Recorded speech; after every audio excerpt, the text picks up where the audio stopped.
Hello everyone. तो आखिरकार सेबी का नया सर्कुलर जारी हो ही गया है। तो हम लोग देखते हैं सर्कुलर में क्या इम्पोर्टेंट है। और बहुत सारा क्वेश्चंस आ रहा था, सर क्या चेंजेस होंगे, क्या डिफरेंसेस है। तो अभी इसमें हम क्विक जान लेते हैं जो क्या डिफरेंसेस है। Point 1, upfront collection of option premium from option buyer.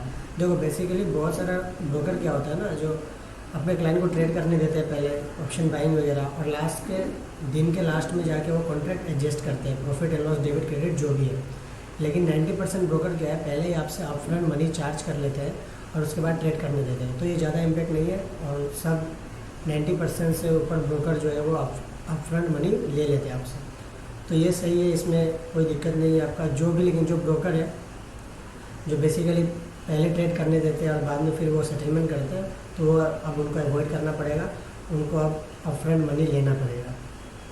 Second point आ जाता है removal of calendar spread treatment और एक्सपायरी डे।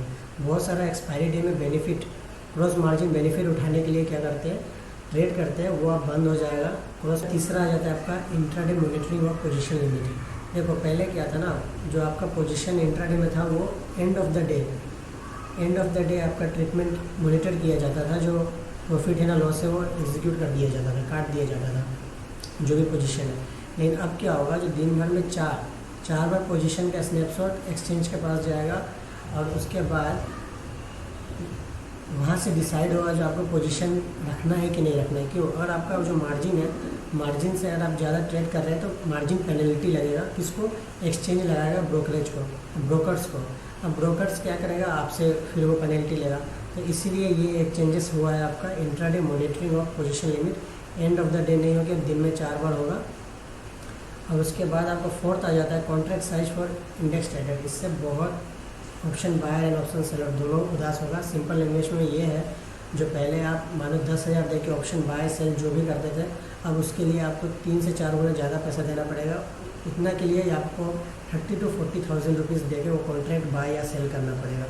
तो जैसा आप देख सकते हैं 5 to 10 लाख पहले था 2015 के हिसाब से, अभी 15 से 20 लाख पड़ जाएगा ये कॉन्ट्रैक्ट जो भी आप करेंगे। एग्जाम्पल है यहाँ पे आप देख सकते हैं। उसके बाद आ जाता है rational of weekly index derivative product. तो जो भी हीरो जीरो करते हैं उनके लिए तो बैड न्यूज़, क्योंकि जो डेली एक्सपायरी होता था वो डेली एक्सपायरी बंद। मंडे को मिड कैप एक्सपायरी, ट्यूसडे को फिन निफ्टी, वेडनेसडे को बैंक निफ्टी, थर्सडे को निफ्टी, फ्राइडे को सेंसेक्स। तो ये सब एक्सपायरी बंद हो जाएगा। सिर्फ 2 एक्सपायरी होगा, BSE और NSE दोनों का एक इंडेक्स का एक्सपायरी होगा। और मंथली एक्सपायरी जो होता था वो होगा, मंथली एक्सपायरी जो होगा, लेकिन वीक में सिर्फ 1-2 ही एक्सपायरी होगा। तो अब हीरो ज़ीरो बंद, जो भी हीरो ज़ीरो करते थे उनके लिए बैड न्यूज़। उसके बाद increase in the tail risk coverage of the option expiry. ये क्या है, मतलब जो एक्सपायरी के दिन में जो भी शॉर्ट करते हैं तो वो उस दिन बहुत वोलेटिलिटी रहता है मार्केट में, तो उससे बचने के लिए ELM 2% आपको देना पड़ेगा कॉन्ट्रैक्ट। जो आपका मार्जिन जो है पोजीशन वो ब्रोकर ना काटे, या फिर ब्रोकर को भी सेफ रखने के व्यू से यहाँ पे इसको ये डिसीजन लिया गया है, जो ये आपका पोजीशन ना काटे, इसके लिए आपको 2% शॉर्ट ऑप्शन कॉन्ट्रैक्ट के लिए देना पड़ेगा। बेसिकली यही है। और आप देख सकते हैं यहाँ पे डेट आपका अप फ्रंट के लिए फरवरी 125 से effective from removal of spread calendar spread treatment. जो एक्सपायरी के दिन आप बेनिफिट नहीं ले सकते हैं, उसका यहाँ पे आप देख सकते हैं 2025। और इंट्राडे मॉनिटरिंग अब 4 बार मॉनिटर होगा आपका पोजीशन एक दिन में, वो 1 अप्रैल से स्टार्ट होगा।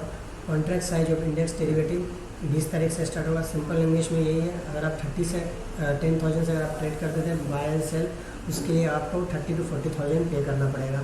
ये कॉन्ट्रैक्ट साइज बढ़ गया है। रियलाइजेशन ऑफ वीकली इंडेक्स, मतलब अब सब एक्सपायरी बंद, सिर्फ वीक में 2 एक्सपायरी होंगे, वो भी डिसाइड होगा अभी किस दिन होंगे।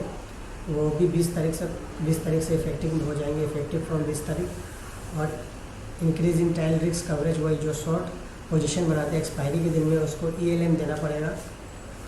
ELM 2% देना पड़ेगा, और 2% दे के वो अपना पोजीशन कंटिन्यू कर सकते हैं, क्योंकि जो वॉलेटिलिटी होता है वो बहुत ज़्यादा होता है, उसकी वजह से पोजीशन काट दिया जाता है। इसलिए आपको 2% एक्सट्रीम लॉस मार्जिन पे करना पड़ेगा अलग से।